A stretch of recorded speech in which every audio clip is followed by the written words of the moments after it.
नमस्कार साथियों, मैं एडवोकेट कुलदीप सिंह दिल्ली हाईकोर्ट में वकालत करता हूं और पुनः आप लोगों के बीच में उपस्थित हुआ हूं इस यूट्यूब चैनल के माध्यम से।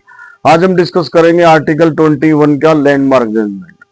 लैंडमार्क जजमेंट क्योंकि हमने अपनी प्रीवियस वीडियो के अंदर भी 2-3 केसों का डिस्कस किया था। जो 1950 के अंदर जो फर्स्ट जो केस था लैंडमार्क जजमेंट, ए गोपालन का केस था, right to life and personal liberty.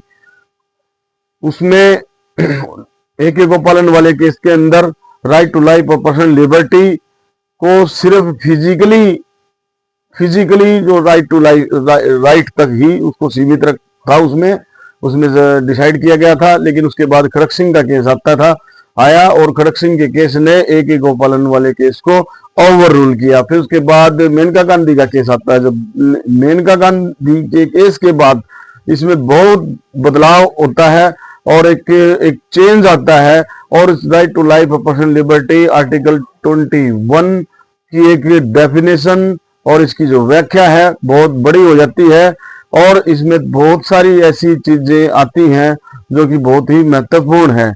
Right to life का मतलब जो जीवन से संबंधित जो भी आपके राइट्स हैं, जिसके बगैर जो आपके जीवन से जुड़ी हर चीज, वो राइट टू लाइफ और उसकी पर्सनल लिबर्टी भी में आता है। तमाम बहुत सारी चीजें हैं, 1 बाय 1 करके हम इसको डिस्कस करेंगे। लेकिन आज एक बहुत ही फेमस जो केस है उसको हम डिस्कस करेंगे। 2001 में आया था 2001 supreme court cases page number 765 पर ये आप देख सकते हैं। इस जजमेंट का नाम है मुरली एस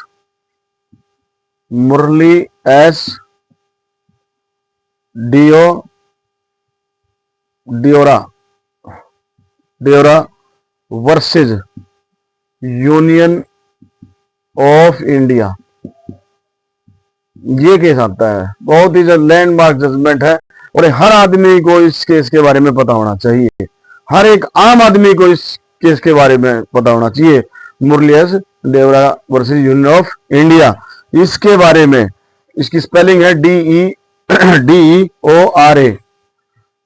ये 2001 में आया था। हर आदमी को, हर एक आम आदमी को इस केस के बारे में पता होना चाहिए कि इस केस में क्या डिसाइड किया। तो इस केस में डिसाइड किया गया कि पब्लिक पैलेस पर स्मोकिंग नहीं होगी, क्योंकि स्मोकिंग एंड यूजिंग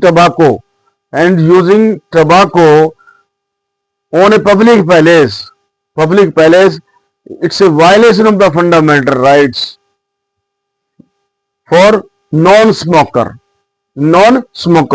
इसमें पेटिशनर है मुरली एस डियोरा। ये पेटिशनर था, इसने पेटिशन फाइल की, इसने एक PIL फाइल की, पब्लिक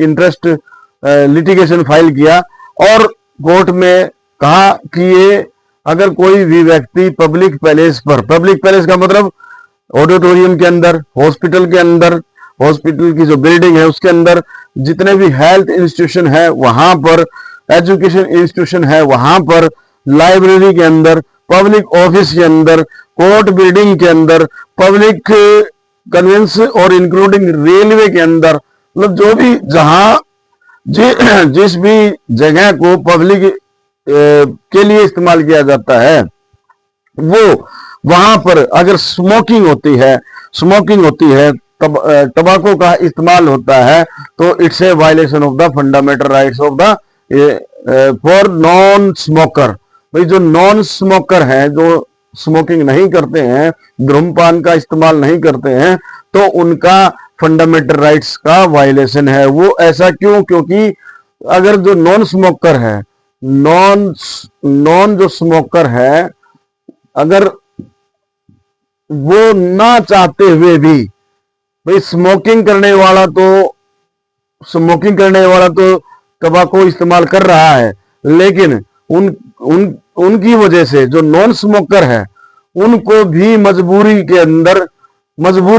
मजबूरी में ना चाहते हुए भी वो धुआं उनको अपने अंदर लेके जाना पड़ता है, जिससे बहुत सारी कैंसर हार्ट और अलग अलग टाइप की जो बीमारी है उनकी होने की आशंका होती है, जिसकी वजह से, और ये रिपोर्ट फाइल की इन्होंने, पिटिशनर ने, मुरली एस देओरा ने सुप्रीम कोर्ट के अंदर, जो इन्होंने अपनी एक PIL फाइल की, पब्लिक इंटरेस्ट लिटिगेशन जो फाइल किया, तो उसमें वो दलीलें दी, वो अपनी प्ली दी और एक रिपोर्ट फाइल की भी कितने लोग ऐसे जो लोग हैं जो कैंसर जैसी बीमारी है या फिर दमे जैसी बीमारी है, जो धुएं से, जो स्मोकिंग से, जिस स्मोकिंग के कारण उनकी मौतें हो जाती हैं, और वो नॉन स्मोकर हैं, नॉन स्मोकर, क्योंकि इनडायरेक्ट जो है वो अपने अंदर धुआं लेके जाते हैं।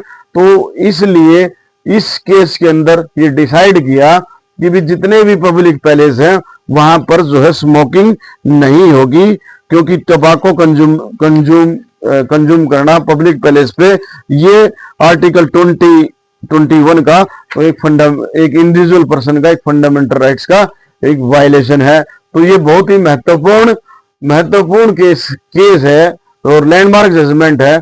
और इस केस के बारे में एक देश के हर इंसान को, एक आम आदमी को, और ये not even law student, not even एक लॉयर, एक हर नागरिक को पता होना चाहिए कि Murli S Deora versus Union of India, ये सुप्रीम कोर्ट ने 2001 में डिसाइड किया कि भाई no smoking on public palace. तो ये बहुत ही महत्वपूर्ण जजमेंट मैंने आप लोगों के बीच में डिस्कस किया। इसी तरह से जो है आप लोगों को हम डे बाय डे अपनी नेक्स्ट वीडियो के अंदर और भी महत्वपूर्ण और लैंडमार्क जजमेंट को डिस्कस करेंगे, क्योंकि article 21 after Maneka Gandhi case, इसमें इसको वाइड इंटरप्रेट किया गया। इवन शुद्ध वायु में रहने का आपका अधिकार है, शुद्ध वातावरण में रहने का आपका अधिकार है, ये भी आपका फंडामेंटल राइट्स है, 21 के अंदर है।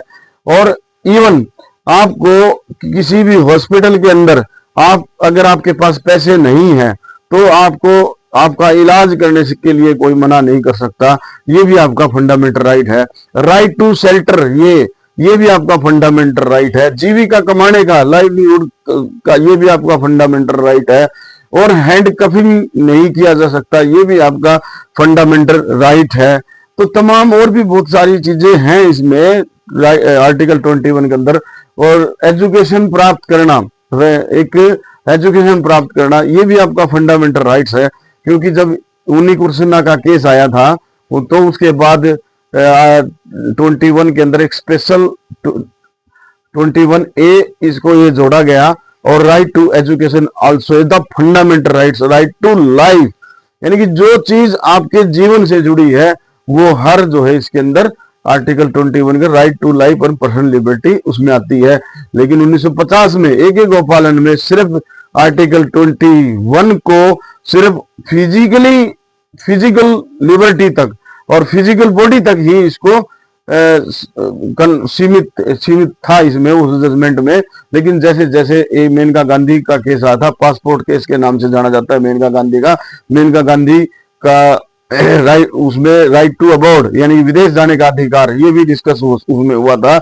उनका पासपोर्ट जब्त कर लिया गया था मेनका गांधी वाले केस में। तो उसमें बहुत सारी गाइडलाइंस उसमें डिस्कस की गई थी। उसके बाद ये तमाम सारे जजमेंट आते रहे। तो हम इसको धीरे धीरे करके 1 by 1 करके एक एक केस को हम डिस्कस करेंगे। और ये अभी हमने ये Murli S Deora versus Union of India को डिस्कस किया, 2001 में आया था इसका, और इसको हर आदमी को इसके बारे में पता होना चाहिए। थैंक यू, धन्यवाद।